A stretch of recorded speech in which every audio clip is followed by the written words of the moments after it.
Creation, not evolution. I've done a number of talks where I've put before people one particular creature, whether it's a bird, a mammal, or an insect, and just say, look, and put it before my audience to look at this creature and decide whether it's come about by chance or whether it's been designed, whether there is a creator involved. And I'm going to do the same this morning with you good folk there in Broadstone. And the creature I've chosen this morning is the European glowworm. I love its Latin name. I'm going to be courageous again and have a go at pronouncing that. I'll probably get it hopelessly long, so please forgive me. Lampiris noctiluca. We've got the idea of a lamp in that name, that's for sure, so you can understand something of the derivation there. But anyway, the European glowworm, that's what we're going to talk about, because I thought your part of the world, it would be most appropriate. Not so much, sadly, in Leicestershire, where I'm speaking from. Although I belong to Country East, Helen and myself live a few miles out, and we're just over the border into Leicestershire. And we do have glowworms in this county, but nothing like in the south of England. And we call this creature a glowworm, but it's not a worm at all. It's actually a beetle. And that's the first of a few pictures I'm going to show you. But there's the female glowing there beautifully.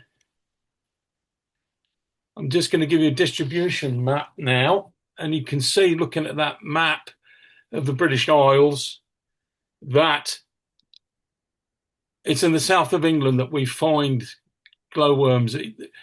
If we went back 20, 30 years, there would have been more markings there in the north in terms of, that red coloration there. But sadly, it's just in the south of England there. And in Bournemouth, they used to be very common in July and August. So I'm perhaps talking to people that have seen quite a few glowworms in the past. I'm hoping you still see them now. That's part of the reason why I'm giving this talk. I'm hoping that you'll see glowworms in July and August of this year. That would be lovely. You're more likely to do it than me, but these days, sadly, their numbers are reduced wherever they are. Pesticides of one form or another, pollution this way and that, even light pollution has brought their decline, which I think is quite sad. The Stour Valley Nature Reserve was particularly good for glowworms.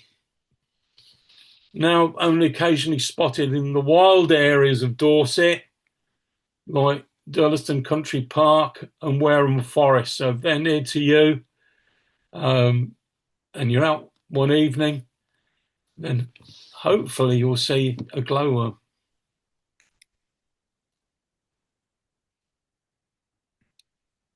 They like grassy habitats with drained chalk or limestone soil. Favourite sort of spots are disused railway lines, woodland rides and edges. But if you've got an old stone wall at the bottom of the garden where it might be dark and damp, they can be found there. So that's a brief description of their typical habitat. And I'm just going to go through their life cycle now. We have here the female glowworm. There she is, and she's laying on the left-hand picture eggs. You can see one very clearly. In fact, if you look at the picture there, it looks like there's two eggs being laid. She'll lay her eggs on some leaves, as you can see there. And then a larvae will come into being. And this larvae, like caterpillars with moths and butterflies, as it grows, it will shed its skin repeatedly. And for the glowworm larvae, it will do this 4 or 5 times. Now, I think that's miraculous in itself. I find that very hard to believe. That's just come by happy circumstance with mutations over thousands, nay, millions of years. That's what evolutionists would expect us to believe. I don't think that can be the case. You know, this has to work, the process complete and entire, straight off. Can't have any partial success on this. And this changing of its skin, as I say, occurs 4 or 5 times. And this is quite a clever picture. Well, we've got the larvae, 2 larvae here. You can see a small one, I hope, resting upon a larger one. And when the larvae come out of the egg, they're about 3 millimeters big, very tiny, 3 millimeters, that's all. But as it grows over a number of years, and I'll talk about that in a moment, as it grows, it gets bigger, as I say, and it will change its skin 3 or 4 times. And by the finish, could be as big as 4 centimeters long. So that's an amazing change just in its growth there. So you can see in that picture, hopefully, starts off small, something like 3 millimeters. And then after 3 years, it's about 4 centimeters long. 3 years, that's a long time, isn't it? But in that time, it's developing, growing, and then after 3 years, the larvae will then look to find a place where it will change into a chrysalis. Well, let's just talk about the larvae for a little while. It's very aggressive and voracious. And the good thing about this for gardeners, they love to hunt slugs and snails. And here's a picture of the larvae at the head end. It's not a particularly attractive creature, I have to admit, but it's certainly equipped with sharp mandibles in which they nip their prey repeatedly. And if you can't see the mandibles there, just highlight, they can see those, that which is brown there, really sharp mandibles, and they are very effective in nipping the prey. And as it delights in eating slugs and snails, it will nip the prey's mantle and it'll inject a paralyzing neurotoxin from its intestine, which dissolves the living snail's flesh. And again, I find this remarkable. So this little creature has got this toxin within itself, which, if not dealt with aright, would destroy itself because it's so strong. But nevertheless, it's controlled, and then it can eject this into its prey to paralyze its prey, and then the flesh of its prey breaks down, and so it can then imbibe it. Now, for all that to happen, no one's going to persuade me that this has happened by chance, repeated mutations over an extensive period of time. No, this is too sophisticated, too complicated, and too dangerous, quite frankly, for it to happen like that.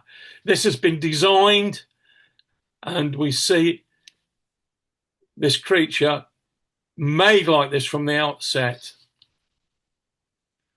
And in this picture here, we can see a glowworm larvae attacking a slug. The slug often could be a few times bigger than itself, no problem. And here's another one dealing with a snail. And I particularly like this picture. I wonder if you've ever seen anything like that on the bottom of your garden or anything. I haven't seen this. I'd love to see something like this. But here's a snail that's under attack. And the glowworm larvae is actually sitting there, waiting on top of the shell, and it's waiting for that neurotoxin to do its work, because by being up there, it's avoiding the snaily mucus, and eventually the snail will die, and it will then siphon up through its mouth its precious food. So this is how the larvae takes in its food, by eating slugs and snails, and it does this over 3 years. Something even more amazing. Here's a picture of a glowworm larvae, and we're going to look at its rear end here now, and we'll notice with the larva, and also with the female glowworm beetle, actually, they both possess a white, spongy appendage, as I've written on the screen, that extrudes from their rear end, and it's there to wipe away snail slime from their body. So that troublesome slime is addressed. Now, I don't think this has happened by chance at all. This has been designed. But what an amazing thing that it should have this appendage to wipe away and to clean itself from that which would, as I say, would be troublesome. So there's that white appendage there, and you can see it clearly in the picture, I hope. If not, there's my little arrow.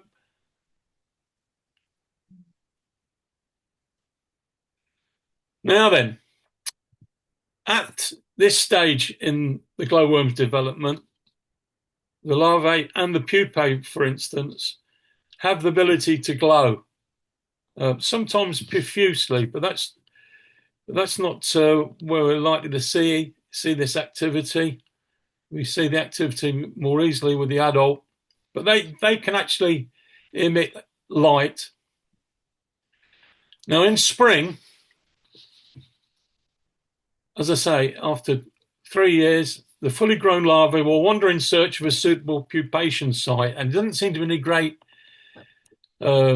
difficulty in this. It's no great special environment for it to seek out. It just seems to go under a leaf, basically, on the ground. No great attempt to conceal itself at all. And then there's this chrysalis form. I've never seen one, or not noticeably anyway. But that's what they do. And then after 2 weeks, in the case of a female, 3 weeks, if it's to be a male, they emerge as the adult creature, as the beetle.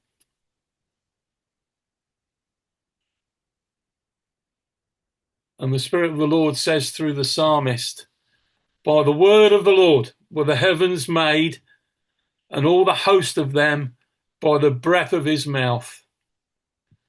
And so, along with all the other myriad of life forms that there are, this is just one of the wonders of God's creation. He's made this creature, and we can see how it's highly sophisticated, and it not only physically is it very intricate in design and clever in design, its behavior has to be right too, and it has to know when to do this and when to do that.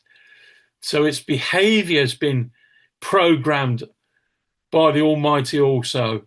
So it knows when to go under that leaf after 3 years. And then, as I say, as we look at this life cycle, after 2 weeks, we'll have the female. After 3 weeks, the male. Well, the male looks very beetle-like, doesn't it? You can see there it's got a hard shell protecting its wings. I can't recall ever seeing one. Perhaps I haven't really taken much notice of it. It's not a particularly attractive beetle. And this creature will also glow short-lived flashes as it flies over low vegetation. You might see a quick flash, and that's all, just quick flash. Now, the thing to notice about this beetle before we move on is its eyes, because it's got extremely sensitive eyes, and this male glowworm can spot the glow of the female from as far as 10 meters away. And that's some distance when you consider an insects here. 10 meters away can spot the female. And I'm pointing out there with my red arrow those two eyes, which are quite big. And if we have a look at the picture of this male now, sideways on, as I say, it's not a particularly attractive beetle. I don't find it particularly attractive. But I'll put up a picture of one sideways on so you can see those eyes, like really bulbous, big eyes relative to its head and to all its body, in actual fact. They're needful because it needs to spot the female. Now, we have a picture of a male and female alongside each other. And you can see that the female is bigger. And she doesn't have a hard shell like the male. She's actually wingless. So there's no wings to protect. In fact, she looks like an elongated woodlouse. Very similar, in as much that there's no hard shell there, which is so typical of the beetles. And they hide away. They hide away in the soil during the day. As I say, it's flightless, so it's there in the ground, and it's there during the day. But at night, that's when it becomes something really interesting. Now, glowworms are not very big, as you can see by this picture. There's one in someone's hand. It's just a small thing. But when you see one, they're marvelous, and you focus your attention. At least with me, can't help but look at it and wonder at it. It's a real small jewel of a thing. There's another picture of a female glowing, and she will do this for several hours. We're not talking about flashes here, such as the male might be able to do, but she will have that light shining for several hours to attract a mate. And if need be, she'll do that for a good number of nights. The majority of glowworms will attract a male first night, straight off, easy. But if need be, the female will spend the days, as I say, in the ground, and then come out in the evening. Will do that up to 3 weeks before the whole thing will come to a sad end for that female glowworm. But normally, first day or two, she'll attract a mate.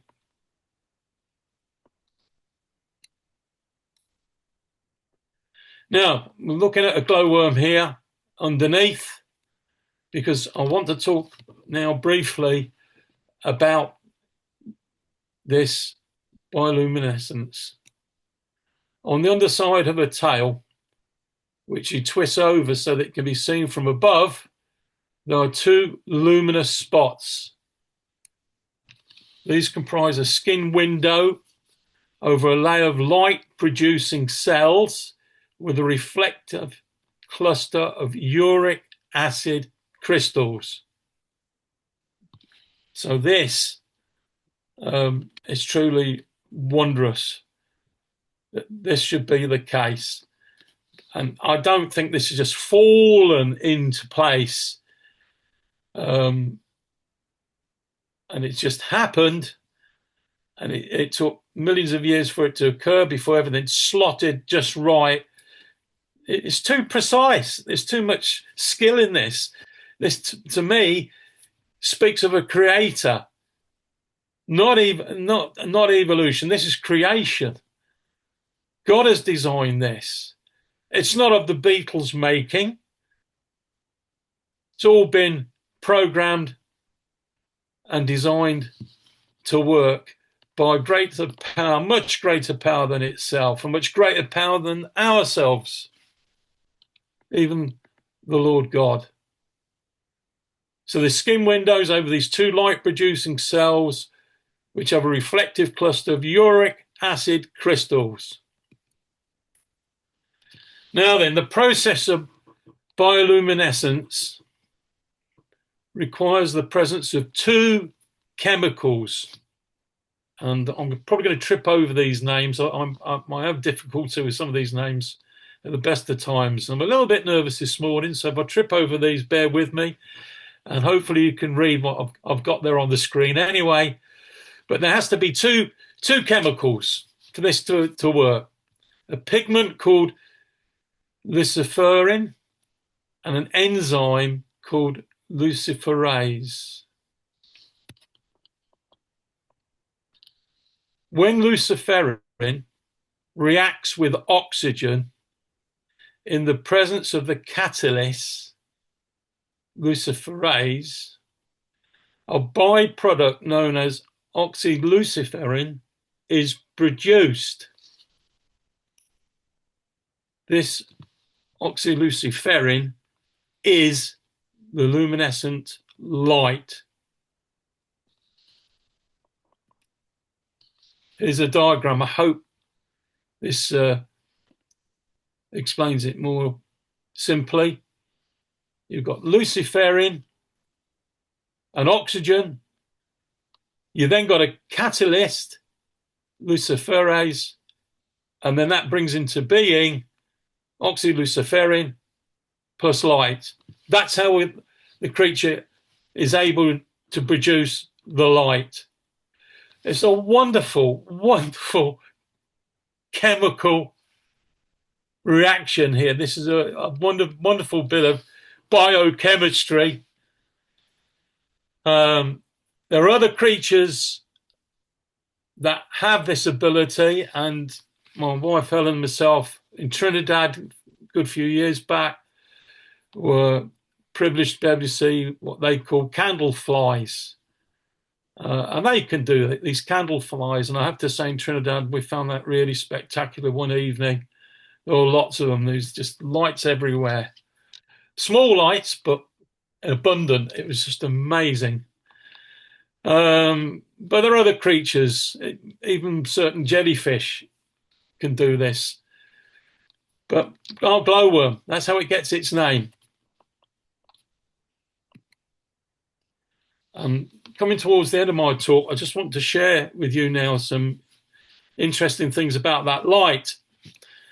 I've got on the screen a picture of a halogen light, which when they were first invented, there was great excitement because we've gone away from the old filament bulb to a new type of light now where we can get 5% of the energy changed into light.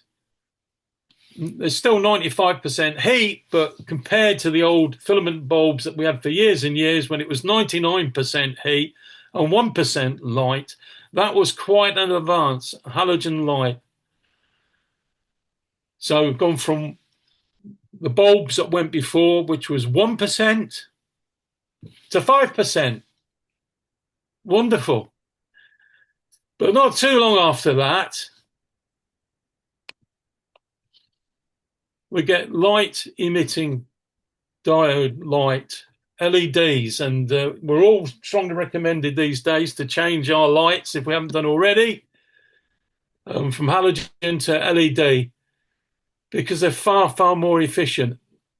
They last longer too. Trouble is, they're more expensive, aren't they? They're quite expensive, but they'll last for a good few years. But look at the facts I've put underneath my picture there.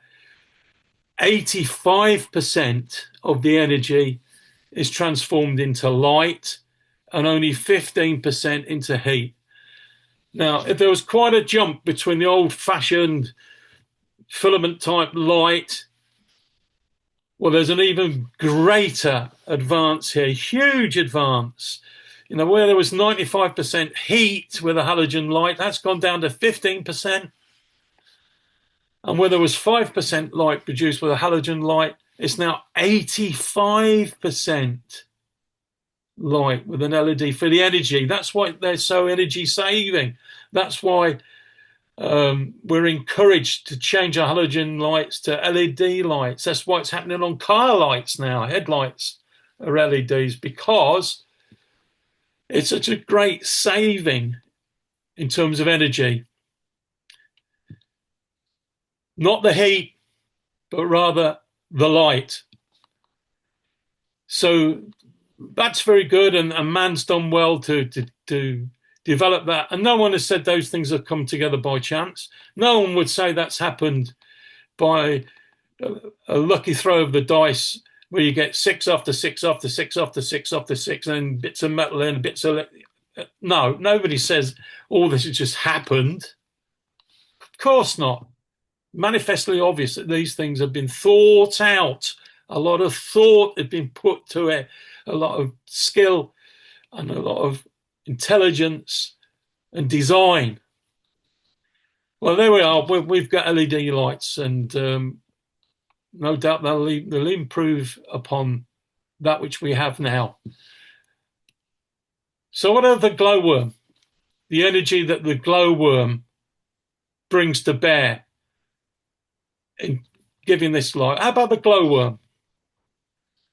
Well, for a glowworm, it's not 5%, it's not 85%, but remarkably, it's 98%. 98% efficient. Man has a lot of catching up to do with the creative skill and design of the Almighty. 98% of the energy that glowworm puts to this becomes light.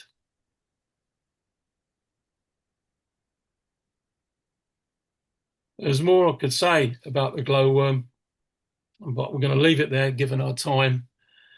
And I'm just going to leave you with this quotation from Job, which I love.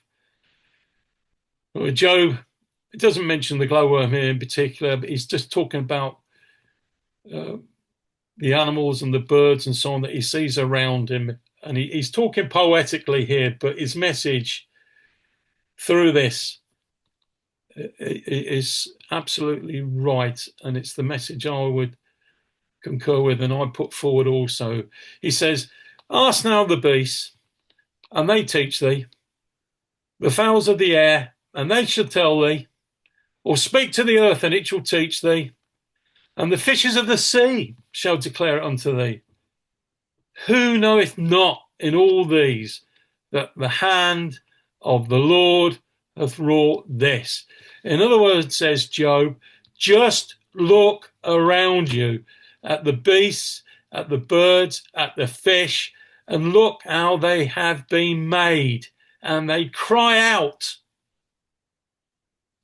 and declare unto us that they have been brought into being by the hand of the Lord.